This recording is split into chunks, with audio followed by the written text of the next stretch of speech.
जिंदगी जैसे पहेली, जैसे कि कोई सहेली। जिंदगी जैसे कहानी, थोड़ी नई थोड़ी पुरानी। कभी चाबुक, कभी चॉकलेट, कभी रौनक, कभी धक्कम पेल। ये भी हो सकता है, वो भी हो सकता है, बट ऑलवेज रिमेंबर, लाइफ में कुछ भी हो सकता है।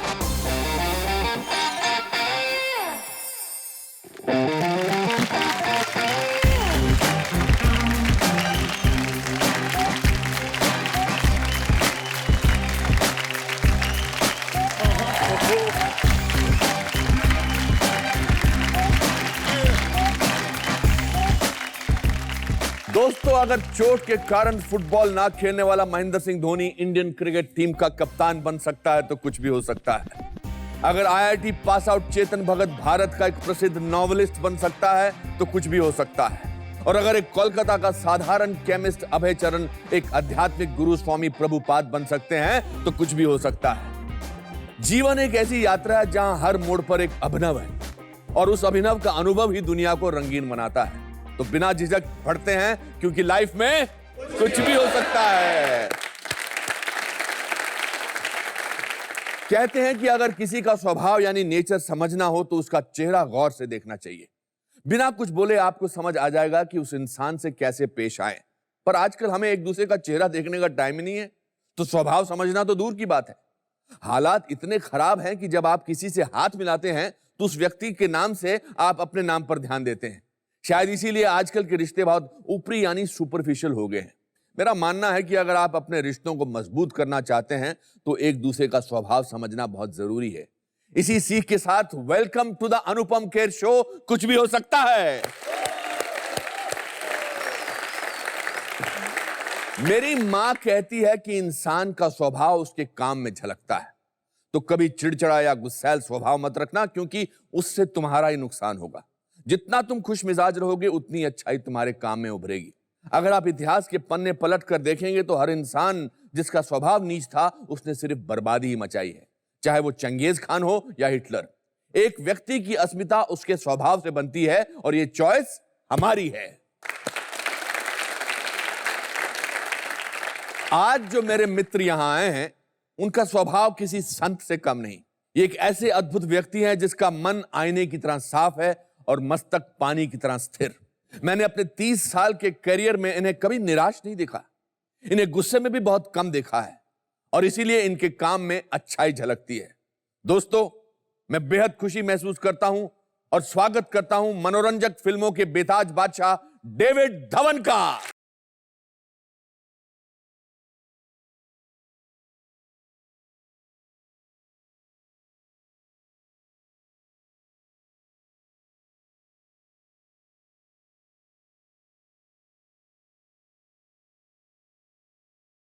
वैसे मैं उतना ही संत हूं जितना खेर साहब है।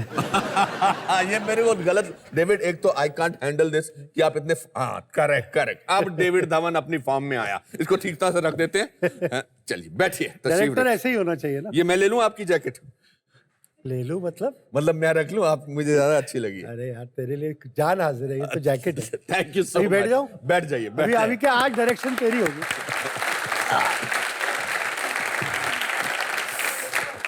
डेविड, आपको देखकर मन प्रफुल्लित हो उठता है, खुश हो उठता है। कितना काम किया यार साथ में, कितना साथ में काम किया है। यू रिमेम्बर जब मैं सारांश एडिट करता था, इनकी पहली फिल्म थी, तो ये रोज आ जाता था एडिटिंग में। यार मैंने बोला इसको बाहर निकालो यार, ये क्या बार बार आ रहा है। आज कुछ भी हो सकता है, देखो इसके शो में बैठा हुआ है।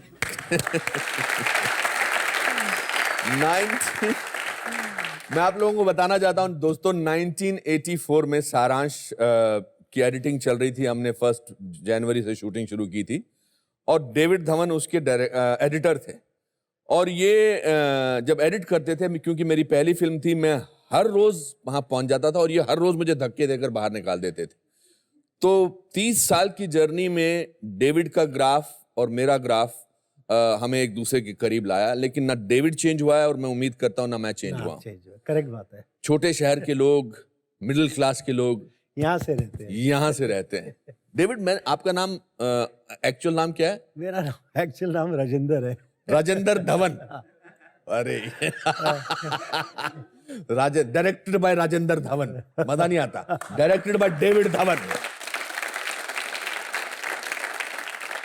एक जू फैमिली थी, आपके पड़ोस में कोई रहते थे? हाँ, वो मेरे को डेविड डेविड बुलाने लग गए ऐसी? तो बस वो पेट नेम ऐसे लग गया। हाँ। I was very small that time, तो एवरीबॉडी मतलब वो डेविड डेविड, जैसे पप्पू ये वैसे। थैंक गॉड पप्पू धवन नहीं तुम्हारा नाम था, डेविड डेविड बेटर है। David is a good name. कहाँ से शुरुआत की थी? Your parents? एक्चुअली वो बैंक में थे, आपके पापा? हाँ, तो ट्रांसफर होती रहती थी। हाँ। Then I studied, actually Kanpur में बहुत रहा मैं। अच्छा। 12वीं तक रहा, उसके बाद जिसको बोलते हैं लक्ष्य की बात होती है ना, कोई लक्ष्य ही नहीं था। मतलब अभी करे क्या, अभी मैं कहाँ जाऊँ पढ़ने। पढ़ाई में कैसे थे? पढ़ाई में बहुत अच्छा था, पर पढ़ता नहीं था। अच्छा। 2 तरीके होते हैं। तो मतलब उस पीरियड में क्या हो गया, मेरा ब्रदर भी एक्टर बन गया, अनिल धवन। तो वो थोड़ा सा बहक गया मैं। अच्छा। यू नो, वो लाइफ से भी एक आध बार बॉम्बे गया, तो मुझे बड़ा अच्छा लगने लगा यार, सब एक्टरों को मिलना, इसको मिलना, मैं भी जाता था। तो समझ नहीं आ रहा था क्या करूं। जो बोले लक्ष्य की बात क्या है, तो मकसद था ही नहीं? कोई मकसद नहीं, मैं करूं क्या, अभी करूं क्या। तो मैंने कहा इंस्टीट्यूट का एग्जाम देता हूँ, फिल्म इंस्टीट्यूट। पर इंस्टीट्यूट, फिल्म इंस्टीट्यूट का एग्जाम देता हूँ एक्टर बनने के लिए? हाँ, एक्टर बनने के लिए। अच्छा। और मैं वहां पहुंचा जब, तो वहां मैं देख रहा हूँ कि इतने अच्छे अच्छे एक्टर थे।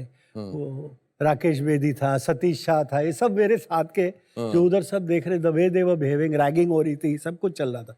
मैंने कहा यार ये तो बस की बात नहीं है बाबू, मैं एक्टिंग नहीं कर सकता। मतलब शीशे में अपनी शक्ल देख के आदमी एक्टर नहीं बन सकता, वो अलग गेम है। मैंने कहा भैया, आई वेंट टू रोशन तनेजा। तो उसने बोला you have a second choice. अच्छा। तो दूसरा कुछ कर ले। आई फील्ड एडिटिंग। अच्छा। मैंने कहा चल एडिटिंग कर लेते हैं। बोले एडिटिंग क्यों कर लेते? बोले डायरेक्टर बनूंगा तो ये भी काम आएगा, कुछ भी कुछ। ये डिसीजन आपने on the spot? On the spot वहीं साइन किया, वहीं एडिटिंग के बारे। तो उन्होंने पूछा तुम क्या बनाना चाहते हो? मैंने कहा मेरे को तो कमर्शियल फिल्में बनानी है। बट कुछ करना नहीं चाहते थे? मैं एक्टर बनना चाहते थे? मैं ब्रदर चला गया था उधर, तो मैंने कहा ये अच्छी लाइन है, चलो देखते हैं इधर। वो चकाचौंध होता है ना जो आदमी, ग्लैमर, छोटे शहर से ग्लैमर में, वही हुआ मेरे को। पर जब उधर आया मैं पढ़ने के लिए, व्हेन आई लैंडेड देयर, मुझे याद है एक दिन वहाँ एवरी डे एट 5 o'clock एक पिक्चर दिखाई जाती है फॉरेन लैंग्वेज की, all the best films in the institute you can see. तो वहाँ पे एक दिन मैं अंदर घुसा, पिक्चर शुरू हो गई थी, मैं अंदर आके देखता रहा, पिक्चर उठा ही नहीं। वो एक बंगाली फिल्म थी, उसमें सब टाइटल भी नहीं था। मैंने कहा यार ये भी सिनेमा होता है यार। मतलब दिस इज, ये क्रिएट किया, ये डायरेक्टर है, कौन है, क्या है। मेगा ढाका तारा पिक्चर थी। Oh, and the maker was Ritwik Ghatak. That changed my life. वो फिल्म मेकर ही कुछ अजीब था। वो इतना मुझे असर पड़ा कि सुबह 7 बजे मैं क्लास पे पहुंच गया और मैंने बोला नहीं मुझे कुछ करना है अभी। और मैं सीरियसली आई स्टार्टेड, मतलब एडिटिंग की मैंने, गोल्ड मेडलिस्ट भी था मैं, pass out as editor, gold medalist. अगर जिंदगी से भटका हुआ इंसान एडिटिंग में गोल्ड मेडलिस्ट हासिल कर सकता है तो कुछ भी हो सकता है। बट एक चीज बताऊंगा, जो असली जर्नी है ना वो शुरू होती है मुंबई में। मुंबई में जो आपकी भी हुई है। करेक्ट। मुंबई आया तो रहने की पहली प्रॉब्लम, सबसे बड़ी प्रॉब्लम, रहने की प्रॉब्लम। हाँ। अब पेइंग गेस्ट में दोस्त थे मेरे इंस्टीट्यूट के सब, तो आई जॉइंड देम। तो एक कमरे में कितने लोग रहते थे? हम लोग थे कुछ 5 जने थे एक कमरे में। बस सुबह 1 कप चाय मिलती थी। हाँ। और निकल जाते थे स्ट्रगल करने। तो मुझे अपना दिनचर्या बताओ, क्या करते थे? क्योंकि मेरी जिंदगी भी जुड़ी हुई है। देखो हाँ, हम लोग तो करेक्ट। मेरा तो एड्रेस ही आप दर्शकों को बताना चाहता हूँ कि जब मैं पहली बार बॉम्बे आया तो मैं एक छोटे से, मेरी धोबन मेरी मकान मालकिन थी, मगर मेरा एड्रेस बड़ा कमाल का था। मेरा एड्रेस था Anupam Kher 2/15 Kherwadi, Kher Nagar, Kher road, Bandra East. And you used to travel by buses? Sir, 4 limited, sir. 4 limited. But it was great. But those times और पैसा जो खाने पीने का? सर मैंने टेलीविजन ज्वाइन कर लिया एज एन एडिटर, तो मुझे कुछ 700 रुपए मिलते थे, तो उसमें काम हो जाता था। उस 700 रुपए में खाना भी खाते थे, रहते भी थे, और मुझे याद है मैंने 4 पेंटे भी बनवाई थी। 4 पेंटे बनवाई थी? कपड़े भी, मतलब जो है ना मेरे उन दिनों में।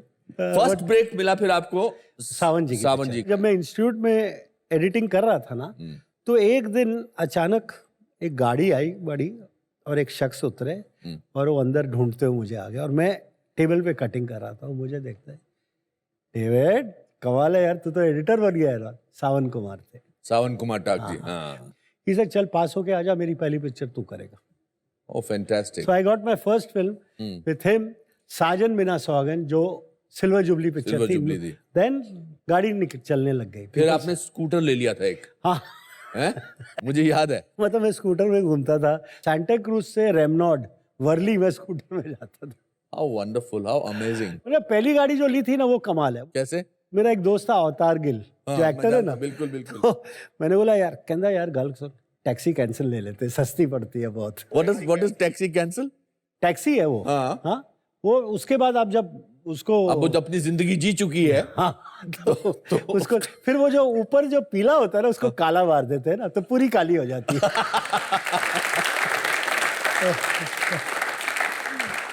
So that is how। वो कितने रुपए में ली थी आपको? 8,000 रुपए। 8,000 में। हाँ, वो गाड़ी ठीक ठाक कराई, बहुत चलाई। आपको कब महसूस हुआ? नहीं, then you directed. Then I directed that. See, a lot of credit goes to मेरी बीवी को। आपकी बीवी को? हाँ, she had pushed me. I became a, मतलब as an editor, I was very big at one time. आज credibility ज्यादा हो गई हमारे टाइम से। हमारे टाइम में more of a thankless job. It was just a technician who is Thankless also job, बिल्कुल। thankless job हाँ, था। वो रूम के अंदर जब मैं काम कर रहा था, ये आदमी जो बगल में बैठा था, ये एक्सपोज्ड होता है मेरे सामने। वो है डायरेक्टर। तो डायरेक्टर, हाँ। उसकी औकात हमको मालूम हो जाती है, काम करते इसको कितना आता है।